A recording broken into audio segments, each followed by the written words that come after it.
Olá, eu me chamo Pedro Alves Machado Júnior, sou aluno de doutorado aqui no programa de pós-graduações em Ciências Biológicas da Universidade Federal de Ouro Preto e hoje eu vou trazer para vocês um pouco sobre o trabalho que foi desenvolvido durante o meu mestrado, que tem por título a avaliação dos efeitos da exposição de diferentes anestésicos inalatórios em camundongos adultos saudáveis. Esse projeto foi desenvolvido sob a coordenação do professor Dr. Frank Silva Bezerra. Foi desenvolvido na Universidade Federal de Ouro Preto, mais especificamente no Laboratório de Fisiopatologia Experimental aqui da universidade, e foi desenvolvido com o apoio da FAPEMIG. Bom, falando um pouco sobre os anestésicos inalatórios, eles são utilizados na prática clínica para promover imobilização e relaxamento muscular que são necessários aos procedimentos cirúrgicos. Em atual uso clínico estão os anestésicos isoflurano, sevoflurano e desflurano.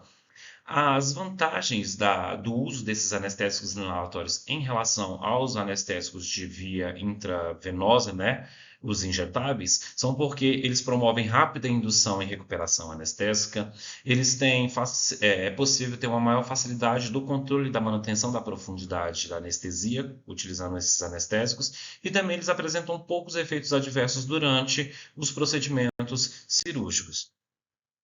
A relação entre esses anestésicos inalatórios, isoflurano, sevoflurano e desflurano, e a inflamação e o estresse oxidativo foram descritos tanto em modelos animais quanto em modelos humanos, frisando que esses anestésicos eles são utilizados em ambos os casos, tanto na prática clínica veterinária quanto na prática clínica humana. E o fator em comum nesses diferentes estudos científicos relacionando esses anestésicos é a presença das espécies reativas de oxigênio. Mas o que são essas espécies reativas de oxigênio? As espécies reativas de oxigênio é um termo genérico, né, para uma grande família de oxidantes derivados do oxigênio molecular, o oxigênio, né, que nós respiramos. E essas espécies reativas, elas são produzidas em diferentes locais dentro da nossa célula, como lá nas mitocôndrias, na cadeia transportadora de elétrons, nos peroxissomos, na beta-oxidação e no complexo NADPH oxidase. Mas essas espécies reativas de oxigênio, elas desempenham um papel fisiológico na sinalização celular fisiológica. E esses processos estão envolvidos na imunidade, no desenvolvimento, no envelhecimento. Então, é natural as nossas células produzirem essas espécies reativas de oxigênio e elas de fato são necessárias. Entretanto, quando você tem fontes externas que promovem o aumento dessas espécies reativas de oxigênio, como a poluição química e ambiental, a radiação, as infecções por micro-organismos e até mesmo o uso de alguns medicamentos, né, desses remédios, eles vão promover o aumento excessivo dessas espécies reativas de oxigênio, que então elas podem promover transtornos, né, aos nossos tecidos, aos nossos órgãos e promover então o aparecimento de doenças. Alguns trabalhos descrevem e falam da habilidade dos anestésicos inalatórios em alguns modelos, tanto de cirurgia, de ventilação mecânica ou mesmo de transplantes, de aumentar essa produção de espécies reativas de oxigênio lá nas nossas células. E isso vai culminar em uma diminuição da nossa defesa antioxidante enzimática, nos deixando mais suscetíveis a transtornos e doenças.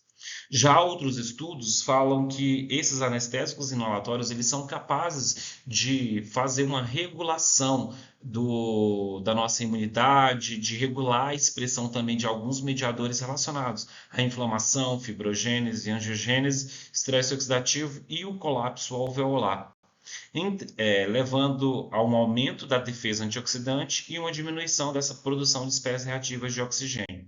Ou seja, existem muitas divergências acerca dos efeitos protetores desses anestésicos e os efeitos deletérios dele. A maioria dos estudos envolvendo os anestésicos isoflurano, sevoflurano e desflurano foram em modelos de ventilação mecânica, isquemia, reperfusão, lesão pulmonar aguda e transplante, sempre com uma doença de base, com uma doença de fundo, onde esses anestésicos foram administrados. e tendo diferentes desfechos, tanto de proteção quanto também de piorar todo o quadro ali do paciente ou então do modelo que estava sendo estudado. Então, não existem muitas informações confluentes acerca da ação desses anestésicos, além da anestesia nos diferentes órgãos e tecidos. Por isso, o objetivo desse estudo foi entender mais qual que é o perfil de lesões induzidas por esses anestésicos na ausência de doenças. E como objetivo principal foi avaliar os efeitos da exposição de diferentes anestésicos inalatórios em camundongos C57 Black 6 adultos saudáveis. Esse projeto ele foi aprovado pela Comissão de Ética no Uso de Animais da Universidade Federal de Ouro Preto. Foram utilizados um total de 120 camundongos, que foram divididos em 3 grupos, para cada anestésico, isoflurano, sevoflurano e desflurano, 40 animais em cada grupo, e eles foram expostos a esses anestésicos nessas concentrações de 1,4% para o isoflurano, 2% para o sevoflurano e 6% para o desflurano. Eles foram expostos dentro de uma câmara de inalação, que estava acoplado a um vaporizador calibrado, e eles foram expostos em diferentes tempos, em 1, 2 e 3 horas. Então, eles foram divididos em grupo controle, grupo 1 hora, grupo 2 horas e grupo 3 horas para cada um dos anestésicos. Como resultados, nós obtivemos que, após a exposição desses animais a esses anestésicos inalatórios e passados 24 horas depois dessa exposição, nós observamos um recrutamento celular pulmonar, então teve um aumento do influxo de células lá para o pulmão e, consequente, aumento de citocinas inflamatórias também no pulmão, caracterizando então uma inflamação pulmonar. Esses anestésicos eles foram capazes de promover um desequilíbrio redox, diminuindo as enzimas antioxidantes e aumentando mais o estresse oxidativo, promovendo dano às proteínas e aos lipídios. Também teve uma alteração dos parâmetros do sangue, no número de leucócitos, em plaquetas, hemácias e hemoglobina. Também teve alteração desses anestésicos. E, por fim, também eles alteraram a função pulmonar, ou seja, os parâmetros ventilatórios desses animais, no sentido de o volume corrente, da ventilação minuto e da frequência respiratória foram alteradas na presença desses anestésicos, e também teve uma mudança na arquitetura do pulmão, na histoarquitetura pulmonar dos animais. Houve também uma diferença com um aumento do espaço aéreo alveolar. E como conclusão, esse estudo demonstrou que os diferentes anestésicos inalatórios, isoflurano, sevoflurano e desflurano, eles promoveram uma resposta inflamatória local e sistêmica, e esses efeitos eles foram dependentes do tempo em um modelo murino. Conforme maior tempo de anestesia, mais proeminente esses efeitos de inflamação, de estresse oxidativo foram mais fortes conforme o tempo. Esse projeto ele também promoveu a publicação em uma revista internacional de um alto fator de impacto de 6.1, que é a Life Science, que é uma revista internacional que publica artigos que enfatizam as bases moleculares, celulares e funcionais da terapia. Ela enfatiza a compreensão do mecanismo que é relevante para todos os aspectos da doença humana e a tradução para os pacientes. Então, nós mostramos, esse artigo ele foi publicado nessa revista no ano de 2022. E eu gostaria de agradecer também a todos que fizeram parte desse projeto, que apoiaram toda essa pesquisa.